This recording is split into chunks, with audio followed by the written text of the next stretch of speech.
Wow, forgiveness. As simple as that, forgiveness. But that word has a big impact sa buhay natin. Tama po ba mga kapatid? Now, question. How far can we go? How far can we go when it comes to forgiveness? Hanggang saan kaya natin? Hanggang saan tayo makakarating when if someone sinned against you? Hanggang saan mo siya kayang patawarin ang taong nagkasala sa iyo? That's the question, mga kapatid. O yung mga taong nagkamali sa iyo, hanggang saan kaya mo siya patawarin? That's the hanging question. Will you forgive them right away? Kaya mo ba? Maraming bumubulong. Teka, kaya hindi yata kaya. Kasi may naalala ko. You see the problem? You see the problem, mga kapatid? How far can you go? Kaya mo ba siyang patawarin right away? Lahat kayo nakatingin sa akin ngayon. Walang sumasagot. Tama po ba, mga kapatid? Dahil totoo po, mahirap magpatawad. Tama? Hindi po. Tatalakayin natin yan.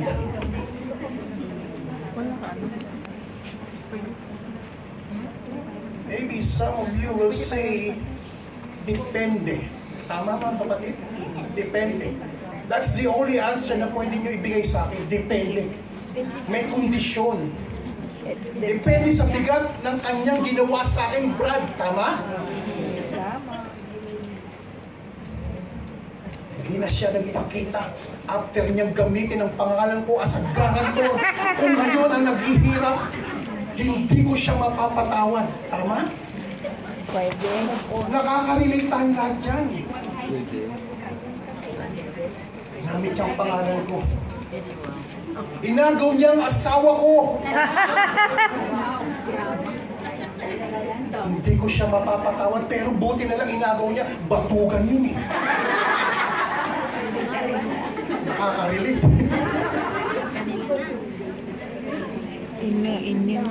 Chinichismis niya ako sa buong barangay na meron akong lalaki. May anak ka? Hindi ko siya mapapatawad. Yan ang salita na yan. Ikaw. Hindi ko siya mapapatawad at marami pang iba. Tama po ba, mga kapatid? Ito yung mga bukong bibig ng isang tao kapag ka may nagawang mali sa iyo, hindi kita mapapatawad. Pero si pastor napatawad ko. Joke lang. Binigla niya ako kagabi. 10:30 ng gabi. At sabi niya, Brad, ikaw muna o baka ako na sa hapon. Sabi ko dala kay pastor, magpahinga ka na lang. Kasi anyway, baka hindi naman siya discharge. You know? Kasi late afternoon Ate Malu, di ba, Ate Presi, nag-discharge ang hospital dito. So hindi po pwede. Kung po pwede man, baka pagod pa rin siya, di ba? So kailangan niya magpahinga. Kaya huwag niyong bibigyan ng sakit ng ulo. Yes, behave time. Kapag ka nababanggit po natin ang salitang hindi kita mapapatawad, we are full of emotion. Ate Micah, meron pong meme sa FB, emotional damage. Tama po, di ba? Nadadamage ang ating emosyon. Full of anger. Nang gagalaitin tayo sa galit. Dahil sa ginawa sa atin. Pain, nasasaktan tayo. Sinaktan mo ako, sinaktan mo ang aking damdamin. Again, hindi kita mapapatawad.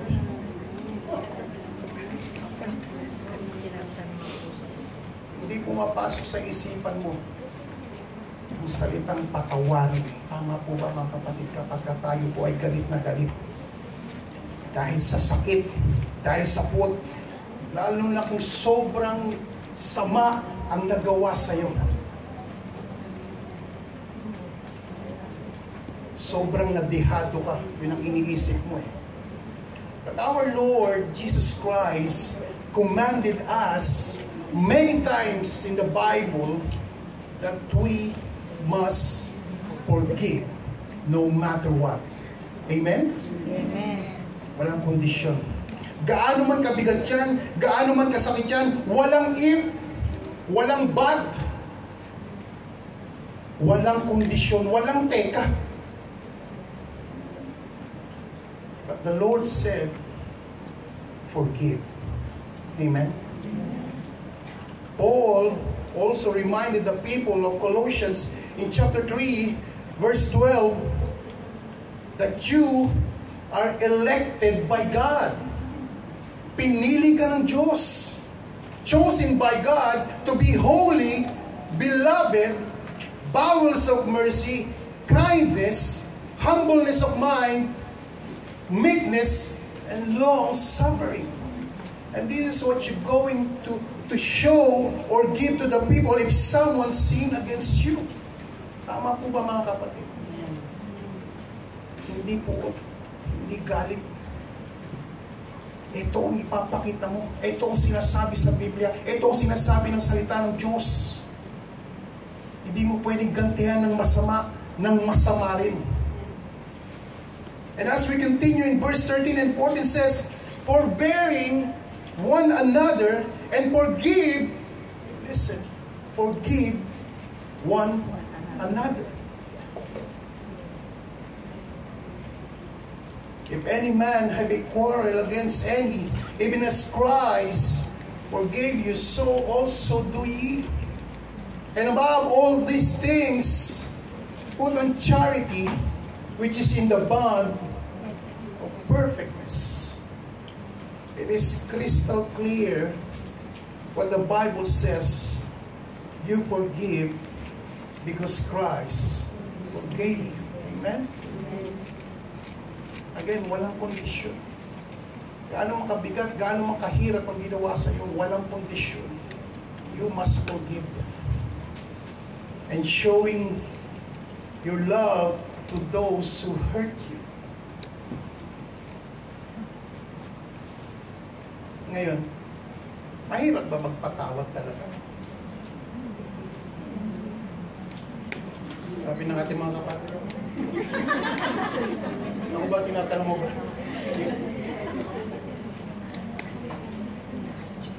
Some say yes.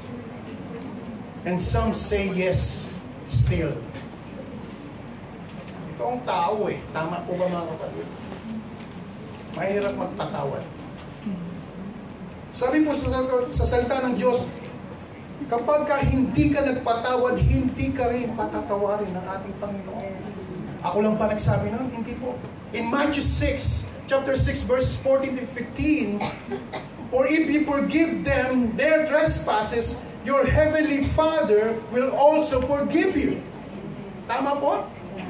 But if ye not forgive the men their trespasses, neither will your Father forgive your trespasses. Can you imagine kapag ka hindi ka nagpatawad, hindi ka rin patatawarin ng ating Panginoon? Tama po ba mga kapatid? Amen. We need to forgive, and that's the bottom line. Wala ng kondisyon. Walang mahirap. At malalaman niyo po yan mamaya.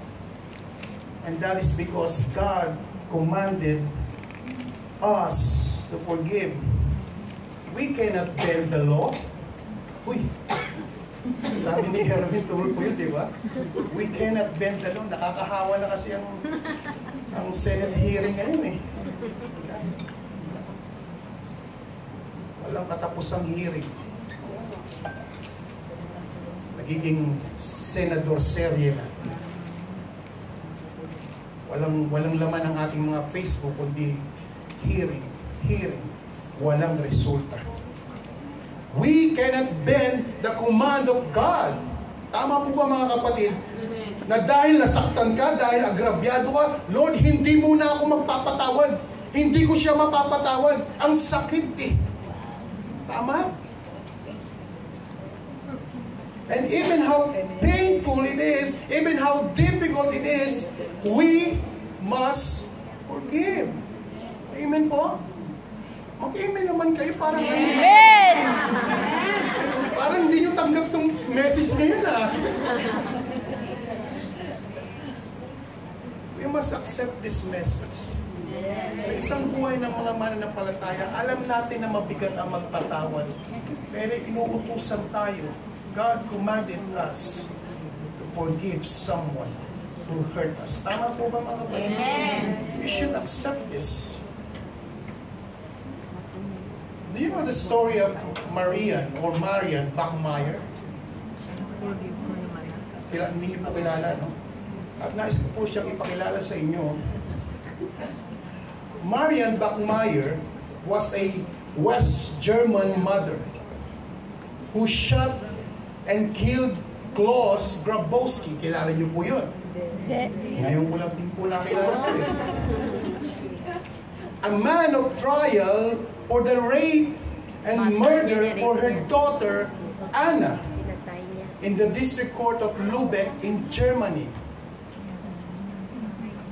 For Marian, forgiveness is not an option. Wala sa kanyang listahan na magpatawad sa pumatay sa kanyang anak at ng rape. Only 7 years old. After what Klaus Grabowski did to her daughter, she wants revenge. Gusto niya maghiganti for the rape and murder of her daughter Anna. Ito po yung pinatay habang during trials sa Germany way back 1981, at habang nanonood po at nakaupo si Marian at habang nililitis si Klaus Grabowski, ay bumunot po ng baril si Marian at pinaputukan niya ng ilang beses ang taong ng rape sa kanyang anak. Again, for Marian, forgiveness is not an option. And this is what unforgiving heart can do to you, mga kapatid. Meron kang vengeful heart. Tama po ba, mga kapatid? Gusto mong maghiganti. Gusto mong mangyari din o mas malala pa ang mangyari sa taong gumawa sa iyo ng mali. You want revenge.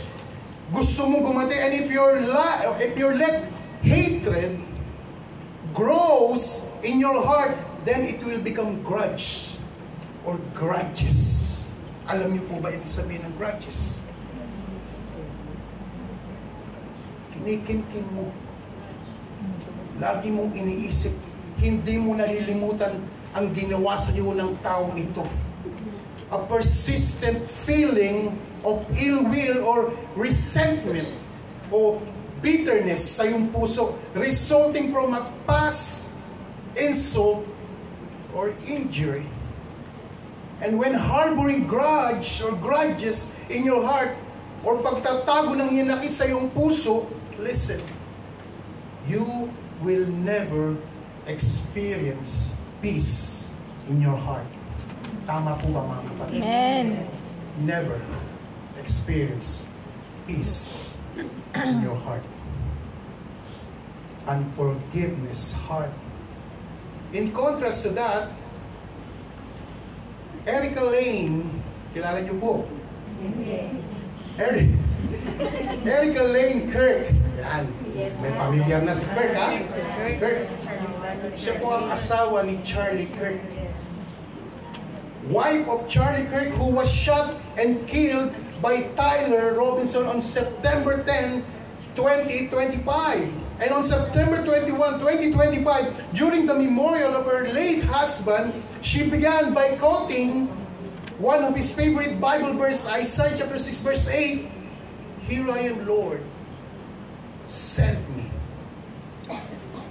Before expressing forgiveness to the person who killed her husband. Forgiveness. It took only days for Erica Lane Kirk, and to be exact, 11 days or less than that, And she forgave Tyler Robinson, who murdered her husband.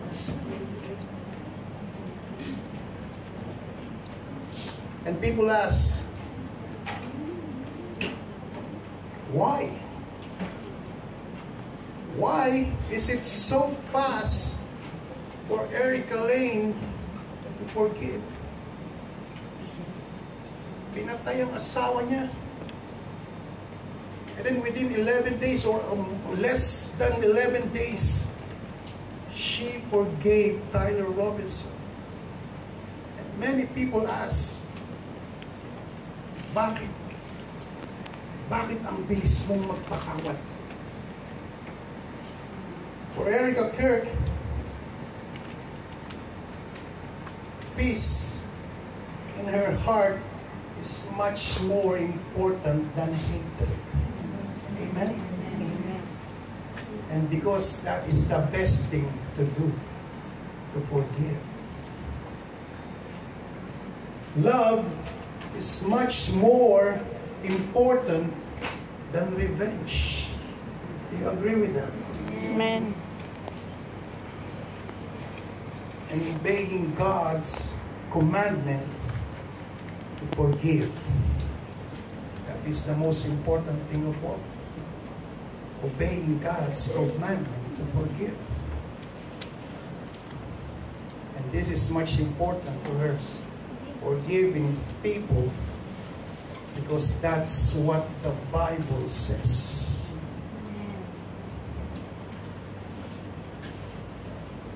Number one,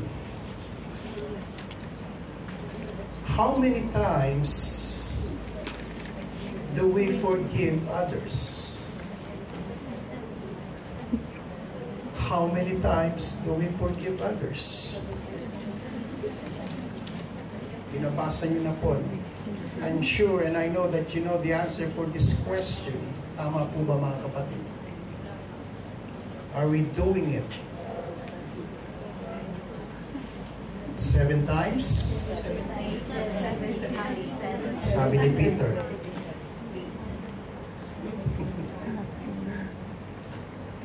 $70 times 7? This will be your answer, right? In Matthew chapter 18, Peter asked the Lord, how many times do I need to forgive?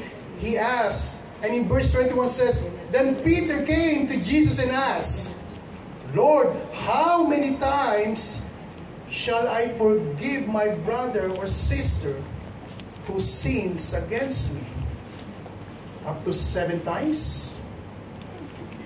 For Peter, 7 times are generous enough to forgive to those people that sins against him. Para kay Pedro, napakabait na niya. Kapag siya ay nagpatawad ng 7 beses at magkakaroon na siya ng halo sa kanyang ulo. Ulit siya po ay sinansala ng ating Panginoon. And our Lord Jesus Christ said in verse 22 of chapter 18, Jesus said unto him, I say not unto thee until 7 times, no, but until 70 times 7. And what is the meaning of this? Some people took it literally. 70 times 7 equals 490, right? 490. Uy, nagkasala siya sa akin, magpapatawad ako, 489 na lang. Si kapatid nagkasala sa akin, 488 na lang, and so on, and so on, and so on, hanggang sa maubos itong 490. At kapag ka naubos itong 490, hindi na ako magpapatawad. Alam po natin na hindi ganun ang meaning nito. Hindi po ganun. The number of times to forgive is not a literal count. Listen to this. But a spiritual concept of forgiving 70 times 7. To signify, listen, endless and unlimited forgiveness. Walang hanggang pagpapatawad o kapatawaran sa taong nagkasala sa iyo. 70 times 7. Hindi mo mauubos yun. Tama po ba? Pero sinasabi po ng ating Panginoon, walang hanggang pagpapatawad sa taong nagkasala sa iyo. Amen po ba? Amen. As taught by Jesus Christ, this means you should forgive without keeping score. Mirroring God's grace and mercy. Amen po? Ipapakita mo sa tao ang habag at ang grasya ng ating Panginoon. Amen? And this is what our Lord Jesus Christ wanted us to do. Endless and unlimited forgiveness to those who sin against us. Parang kumain ka lang sa mga inasal. May only rice. Sa ating pong bilang mga lingkod ng Diyos, unlimited forgiveness. Kaya po ba? Amen. Subukan natin na may magkasala sa iyo, ha? Joke lang. And do not forget, mga kapatid, that even us has been forgiven by God. Yan po napakahalaga. Pinatawad ka ng Diyos, hindi mo kaya magpatawad ng iyong kapwa. Kahit nangutang pa sa iyo, hindi nagbayad.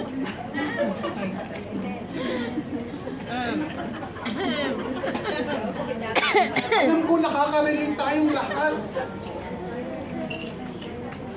Exempted ako dyan. We must forgive. Amen? Amen. I forgive her already. We are not worthy but still forgiven by God. Amen po mga kapatid? We are not worthy. And we are the believers of Jesus Christ. We follow God's commandment. We follow God's will. When God says to forgive, we must forgive. No question asked. Again, no string attached. No but, no if, no condition. Magpapatawad lang ako o patatawarin ko lang siya kung Magbayad. magbabayad siya. Kung magbabayad siya sa ating mga utang. Ganun tayo di ba? May kondisyon. Magpapatawad lang ako kung Pero Magbayad. wala pong ganun mga kapatid. Even how hard or difficult to forgive that person, we must follow what God says, and that is forgiveness. Malis ang asawa mo, hindi nagpaalam sa iyo, hanggang ngayon hindi pa bumabalik. Dalawang dekada na nakakaraan. Bumili lang ng suka, sabi niya. lumipat ng Nasa bahay. Kapili ka, bumili ng suka sa Davao. Nalindulan.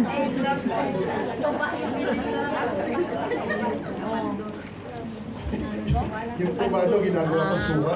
Kaya nakagalan. Sarap yun.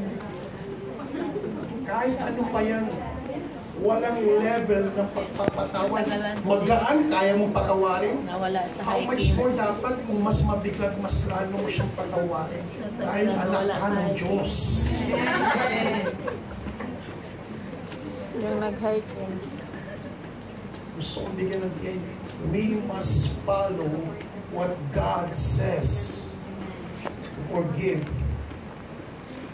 And what happened, listen, and what happened if we do not forgive others, mga kapatid?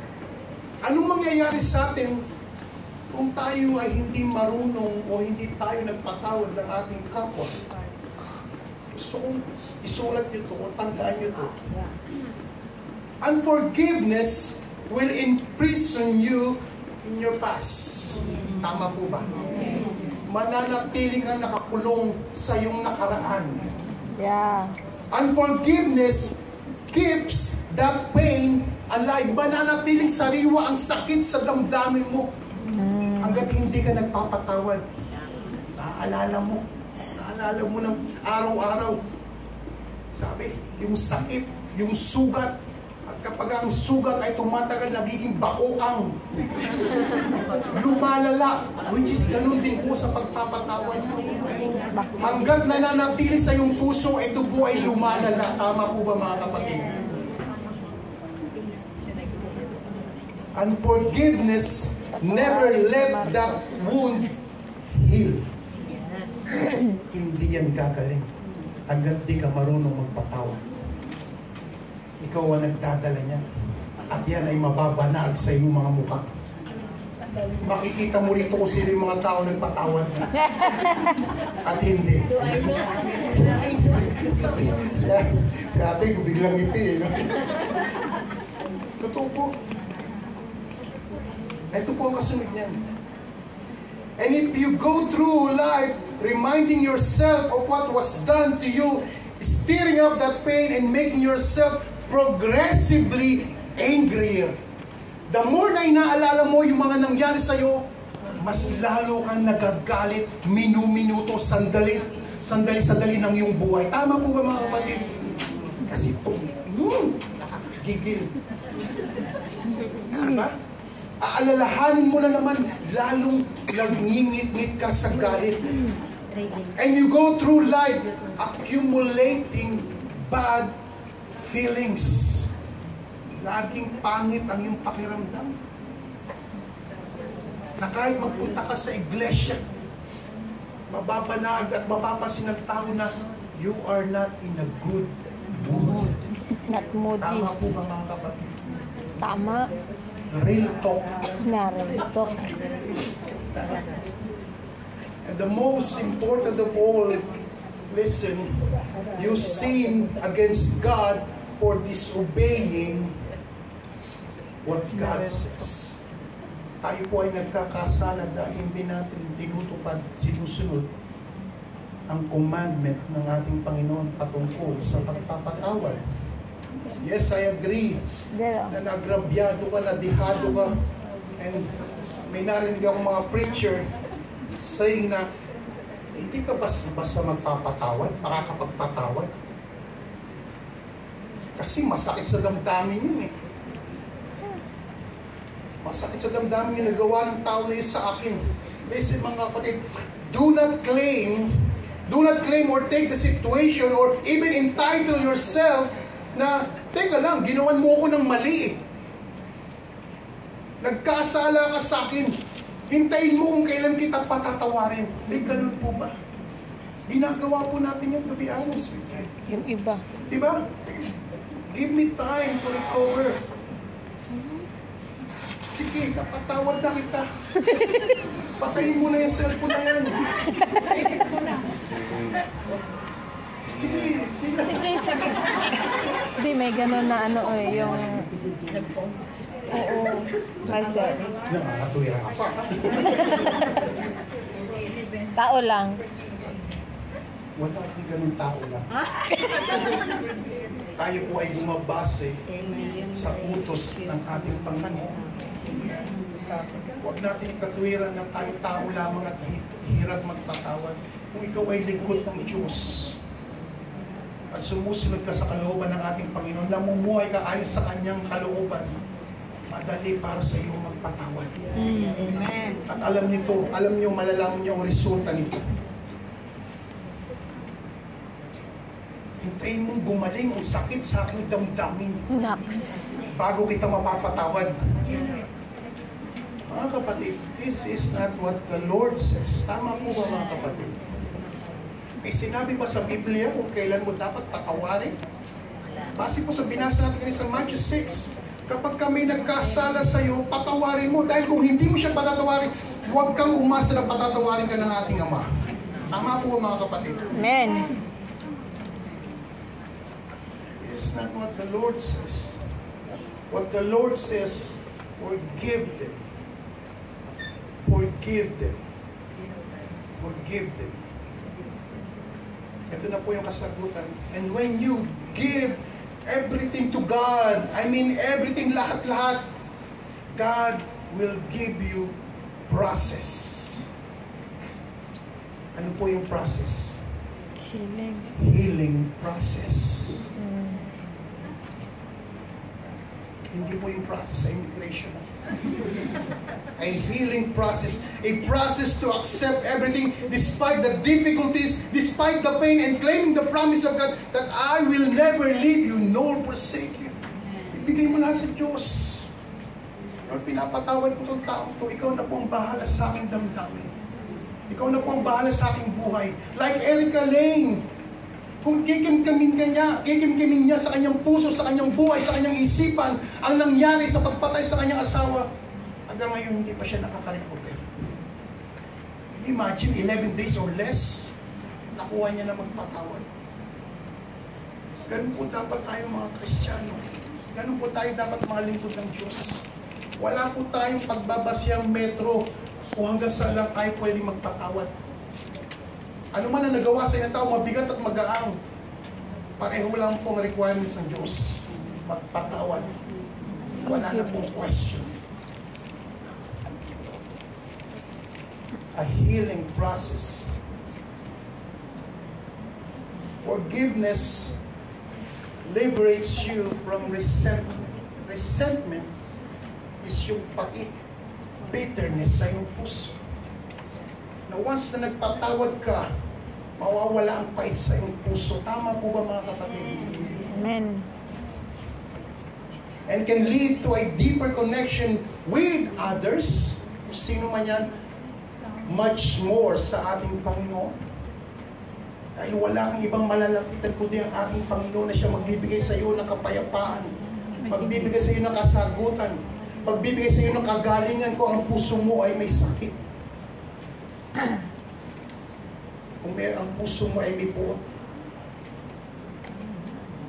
Only 11 days or less, nakuha niya ng patawarin ang taong pumatay sa kanyang asawa.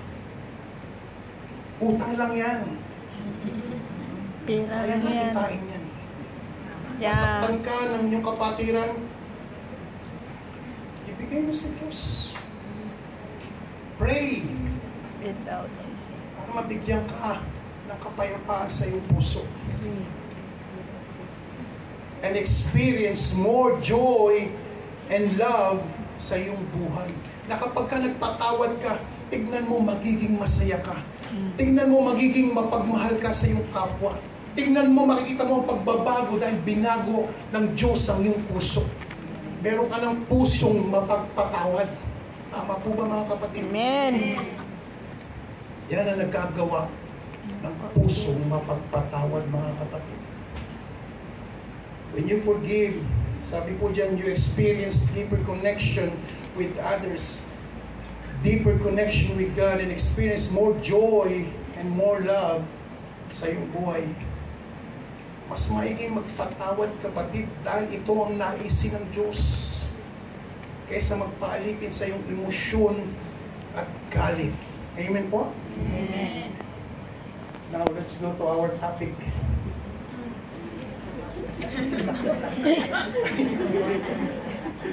Lastly, the Holy Spirit that dwells in you. Dwells means naninirahan, namamalagi, o nakatira. And since you accepted our Lord Jesus Christ as your Lord and Savior, you are sealed with the Holy Spirit. And the Holy Spirit dwells in you. Amen po ba mga kapatid? Amen. Take note of that. And according to Ephesians chapter 4, verses 30 and 32, and grieve not the Holy Spirit of God, whereby ye are sealed unto the day of redemption. Let all bitterness and wrath and anger and clamor and evil speaking be put away from you with all malice. And be ye kind one to another, tender-hearted, forgiving one another, even as God, for Christ's sake, hath forgiven you. Amen po mga kapatid. Sabi po sa verse 32, be kind to one another, tender-hearted, and forgiving one another, even as God, for Christ's sake, hath forgiven. And this verse is a call to extend the same grace and forgiveness that they have received from God to others, urging them to release bitterness, urging them to release anger and resentment. Forgiveness here means wiping the slate clean and no longer holding on to a wrong against someone. Wiping the slate clean and no longer holding on to a wrong someone. Forgiveness means forgetting what has been done to you with that person. Tama po mga kapatid. Amen po ba? Amen. Kaya mo bang limutin ang naggawa sa'yo ng tao o yung nagkasala sa'yo? Kaya mo limutin? Hindi. Sabi dito, may problema sa iyong puso kapag hindi mo kaya limutin. Tama po ba mga kapatid? Sometimes, We are disobeying what God says kapag hindi I mo will kaya forgive magpatawad. you, but I Tama will po not mga kapatid. forget that. Ando na tayo, masakit, hindi mo kayang tanggapin. Pero doon pa rin po ang bagsak natin mga kapatid. The bottom line is we must forgive them. Amen? Kaya sinasabi sa inyo, kahit gaano kahirap, hindi ko talaga siya mapapatawad. Ikaw ang nagkakasala sa Diyos. At huwag ka rin umasa at patatawarin ka ng ating Panginoon. Tama po ba mga kapatid? Amen. Kanina sabi natin, ang ating gauge, yung ating meter gauge, yung ating marker, pinatawad tayo ng Diyos, kailangan din natin magpatawad sa kapwa. Tama po ba mga kapatid? Amen. Yan po ang ating hulmahan eh. Pinatawad ka ng Diyos, magpatawad ka rin. Tawarin kita. Madaling salita, kalimutan mo dahil ibinigay mo na sa ating Panginoon.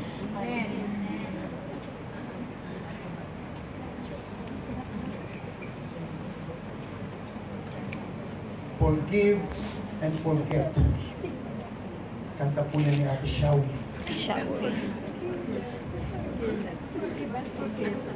Pero yung iba po, listen, pero yung iba po partial eh.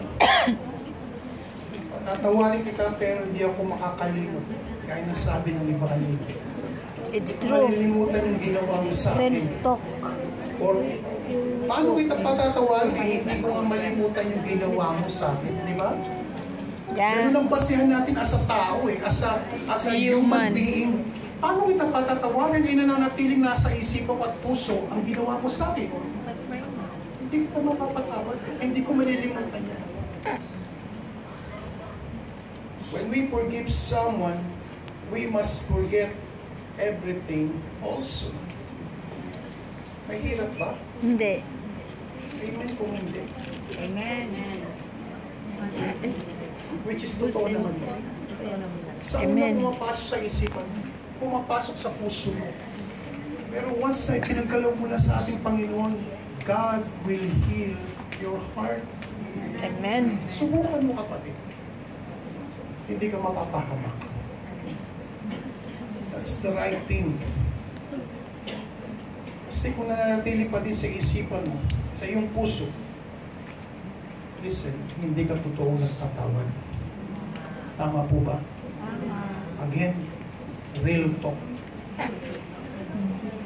Kaya po na nasabi natin kanina sa point 1, the more na inaalala mo ang nangyari, the more na nasasaktan ka at nagagalit ka. Tama? Verse 31, again, ulitin ko, let all bitterness. Bitter ka kasi.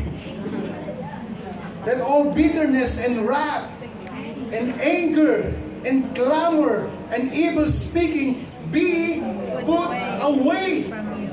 Tanggalin mo lahat yan.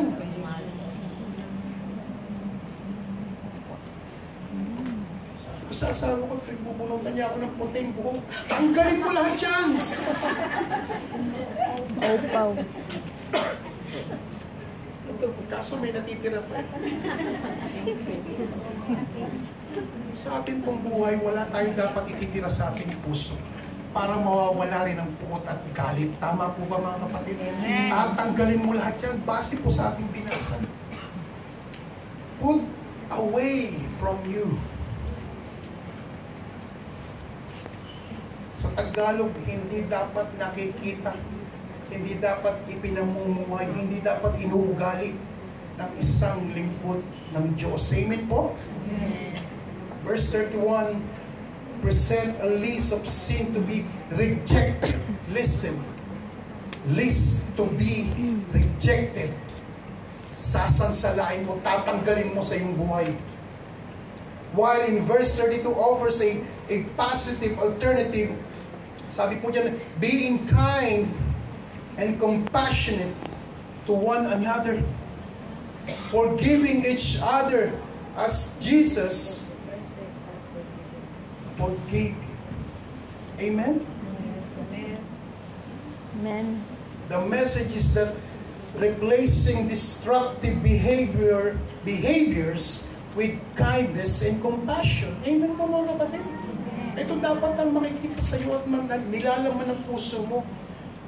Compassion and kindness and forgiveness is an essential part of living a transformed Christian life.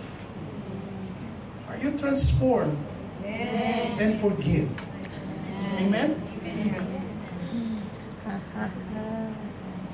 As Christian, kaya ko na sinabi sa inyo kanina, this is our meter gauge.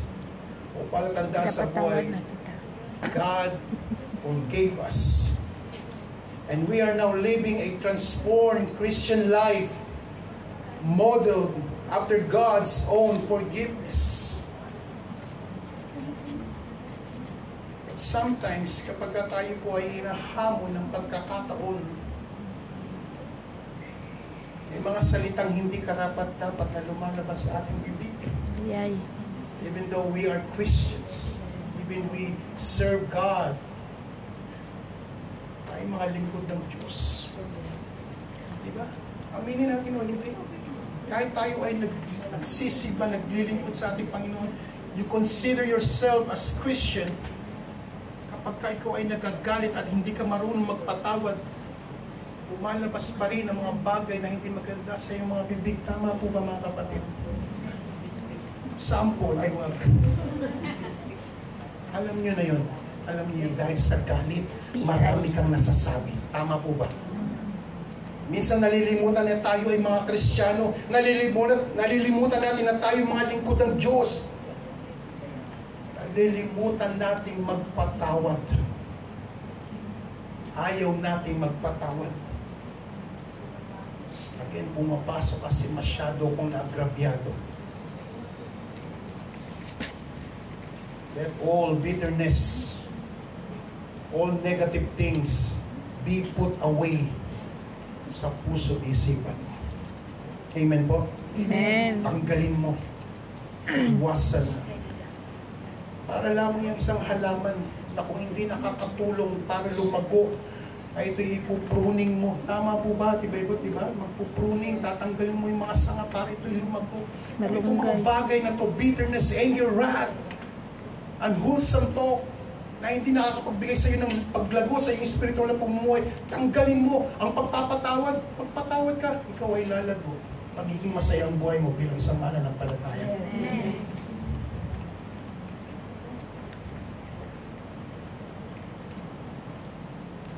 Dahil hindi mo kaya magpatawad, nananatili sa puso mo ang galit. And because of that, the Holy Spirit grieved. Based on verse 30. When we done something not right, when we say something bad, the Holy Spirit grieved. Opo. Ang banal na Spirit na siyang nananahan sa ating buhay, sa ating puso, ay nagdadalamhati o nalulungkot. Para lamang po yung mga magulang natin, kapag ka ikaw na isang anak ay hindi gumagawa ng mabuti, puro pasaway. Nasa isang sulong ang iyong magulang, lalo-lalo ang iyong nanay, nagdadalamhati. Tama po mga kapatid. Nagiging masaya ang mga magulang natin kung ikaw ay sumusunod at gumagawa ka ng mabuti. Sabi po sa Tagalog, ng verse 30,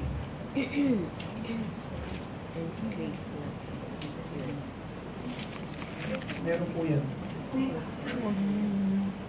At huwag ninyong bigyan ng kalungkutan ang banal na Espiritu ng Diyos, sapagkat ang banal na Espiritu ang siyang tanda na kayo'y sa Diyos. Ganda ang Tagalog mo. Siya ang katiyakan ng kaligtasan ng pagdating ng araw. Ikaw Ay, ay Tagalog anak mo. ng Diyos. Maganda yun. Mamaya yan. Ano binili? Baka kopyahin Bigay lang niya po. Tagal mo pa, bigay. Ano po sinabi sa simula? Huwag ninyong bigyan ng kalungkutan ang banal na Espiritu ng Diyos. And we must follow that. Do not grieve the Holy Spirit of God. Amen po? And these are the things that against God's will. Also, an unforgiveness heart. Let me tell you a story. Dito po tayo magtatapos ng 12:30.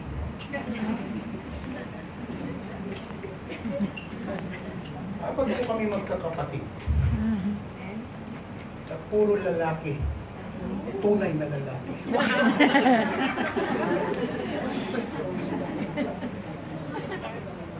Mga bata pala kami ay hiwalay ng aming nanay at tatay. Siguro Broken. mga 6 or 7 or mas mababa pa doon, hindi ko na maalala. At si Nanay Lydia na lamang ang aking nanay, ang bumubuhay at nagpapalaki sa amin 4 na magkakapatid na puro lalaki na malalakas kumain.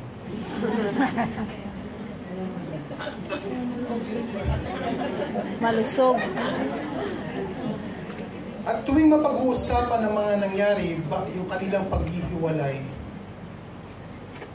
base sa pananalita ng aking nanay, mababanaag mo at mapapansin mo o mararamdaman mo ang galit at puot sa kanyang mga pananalita. Pero mo, bata pa lang kami. Eh, nanay ko naman kasi ginusto maging 4 kami. Hindi niya naman alam na hihiwalay siya ng tatay. Siya yung nagsakripisyo sa lahat sa aming mga kapatid. At tuwing maalala niya yun, nagngingit-ngit siya sa galit. At mararamdaman mo ang kanyang puot. Tanda na hindi niya kayang patawarin ang ginawa ng aming tatay sa aming nanay. At kahit nagsisimba na ang aking nanay, mababanaan pa rin o mapapansin mo na hindi mo nakikita sa kanya ang pagiging isang lingkod ng Diyos. Dahil dinadala niya yung galit eh. At ito'y nagre-reflect unang-una sa kanyang pananalita. Can you imagine, bata pa lang kami hanggang sa lumaki kami, hiwalay na sila. Andun ang sakripisyo, paghihirap at ang galit. Kaya even though ang aming nanay ay Kristiyano na o naglilingkod na, nagsiservice na sa Panginoon, ay nakakapagsalita pa rin siya ng pangit. Mga maanghang, hot and spicy words dahil sa kinikingking niyang galit sa aming tatay. At hindi rin nagpapatawad. Hindi po kasi napapatawad pa ang aking tatay, ang aming tatay, matagal ng panahon. Hanggang sa kami po ay yung 4 ay naglakihan na at si nanay pa rin ang bumubuhay sa amin. Lalaki na namin, binubuhay pa kami. At siya po ay nagtrabaho dito sa Hong Kong. May iba dito na naabutan pang aming nanay dito sa Colon Filipino Baptist Church. Isa po siya sa mga pioneer ng Colon Filipino Baptist Church. So, way back 1980s. 80s. Panahon ni Pastor Kalika. Siya po ang tinatawag na dancing choir member. Wala po siyang ginawa.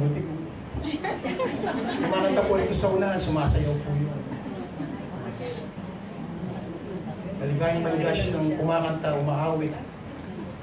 Gusto niyo po ba makita?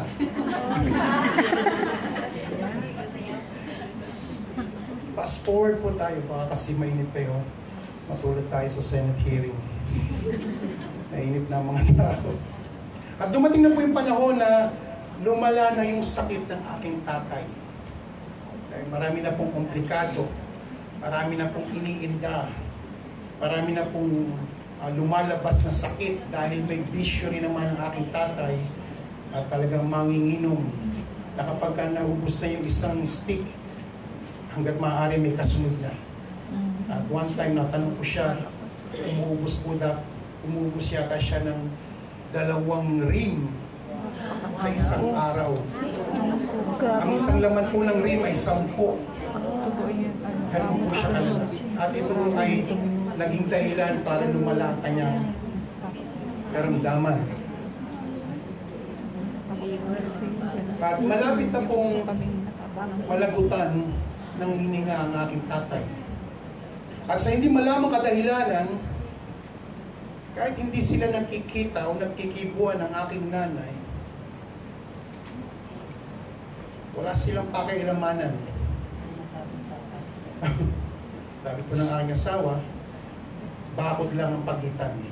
Oh. Ang nanay ko nakatira sa main road, ang tatay ko nakatira sa subdivision. Bakod lamang po ang pagitan.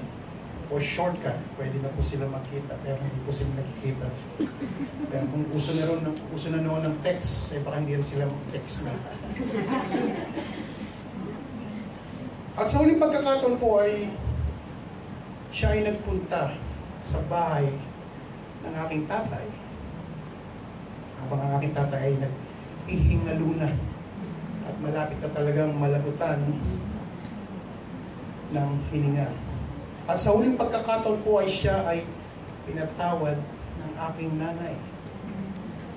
Pinatawad po siya ng aking nanay. Masaya po siyang umalis sa lugar ng aking tatay at sila po ay naghiwalay. At banag sa mukha ng nanay ko, si Nanay Lydia, ang kasiyahan nang siya po ay umuwi sa aming bahay. Lulundag-lundag. Parang ganun.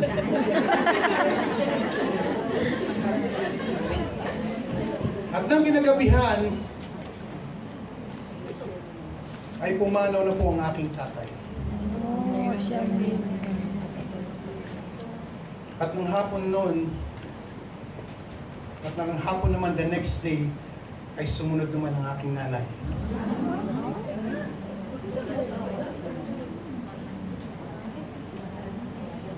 Nang malaman niya na namatay na si tatay, Galing na. Mama ko nga, sabay sila. may sibuyas pa rin.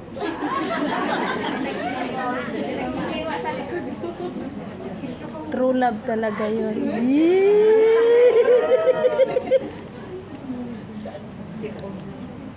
Nung nalaman ng aking nanay na namatay na ang aking tatay, siya po ay nalungkot.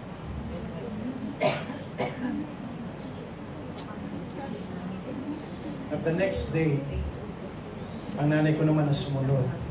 Oras lamang po ang pagitan. Kaya may nabuo sa aking isipan. Kasi tagal-tagal ang panahon na hindi sila nag-uusap at nagkikibuan, may tinatago palang pag-ibig pa rin ang aking nanay. Pride lang, pride lang. Oo. Oo, pride. Yung nanay ko ay kinikilig pa pala sa tatay ko. Hindi nyo hanggang kamatayan. Hindi. Do us part. Together. Ah? Do us part.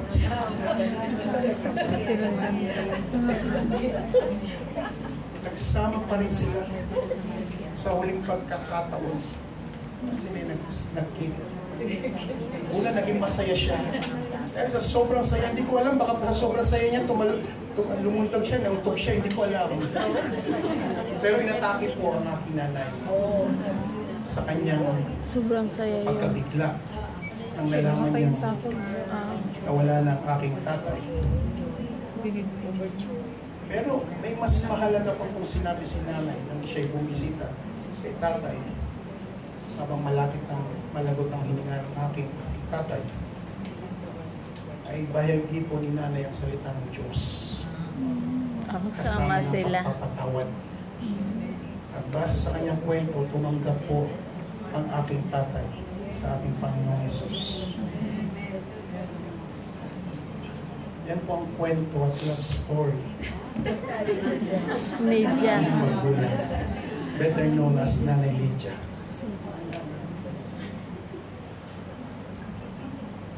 Forgiveness will set you free, mga kapatid. Again, forgiveness will set you free. Amen? The Bible says in chapter 4, verse 32 says, "And be ye kind one to another."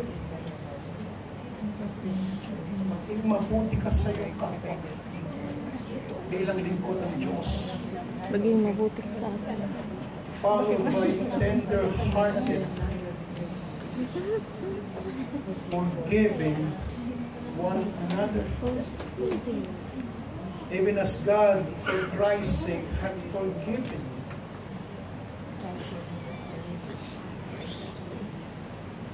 Huwag mong lilikuin ang salita ng Diyos, mga kapatid. Huwag mong babaliwalain ang salita ng Diyos, mga kapatid. When the Lord said, forgive, we must forgive.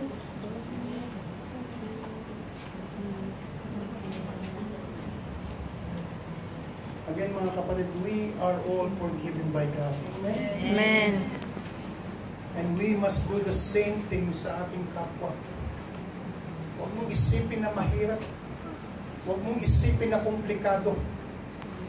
Huwag mong isipin na hindi mo kaya. Again, kung ibibigay mo lahat sa Diyos ang iyong puso, ang iyong buhay, magiging panatag ka. Amen po? Amen. And do not grieve the Holy Spirit. Do not grieve the Holy Spirit of God which dwells in you. Live a life that is pleasing and acceptable to God. Amen po? Amen. Tayo po'y manalangin.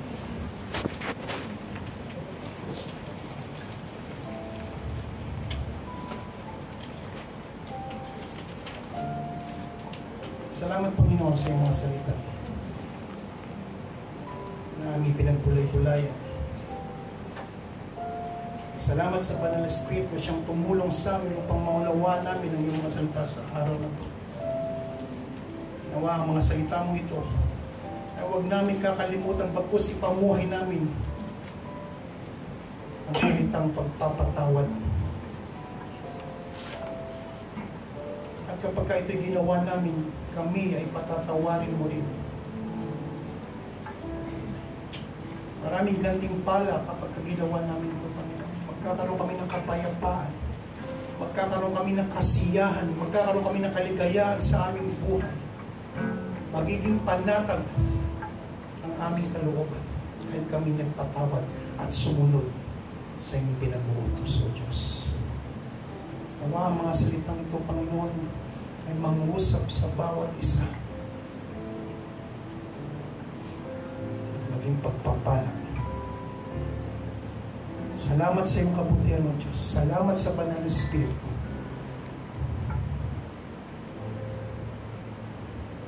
At sa aming pong mga bisita,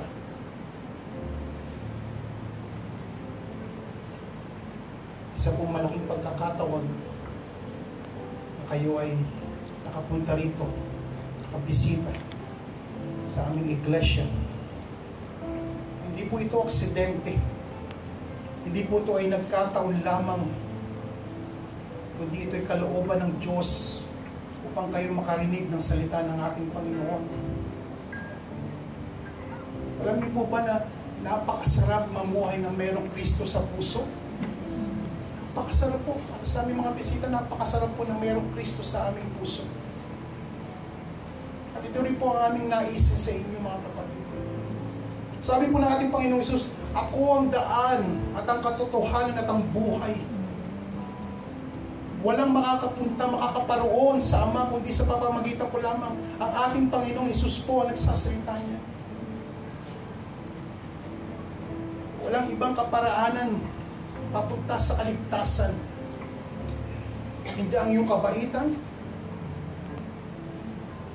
hindi ang iyong kayamanan, hindi ang iyong kagandahang loob para ikaw ay maligtas at pumaroon sa Ama.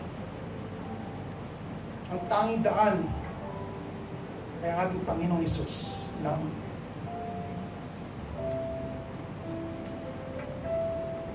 Kaya walang sino man ang pwedeng magyabang, magmalaki, o iligtas kasi mabait ako.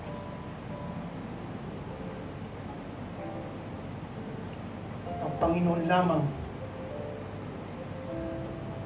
ang tanging kaparaanan upang tayo magkaroon ng buhay na walang hanggan.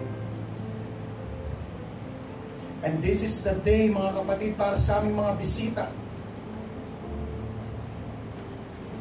Para tanggapin mo ang ating Panginoon. Tanggapin mo siya bilang Diyos at tagapagligtas ng iyong buhay. At hindi ka magsisisi, kapatid. Pagkus magiging masaya, magiging maligaya ang iyong buhay kapiling ang ating Panginoong Jesucristo.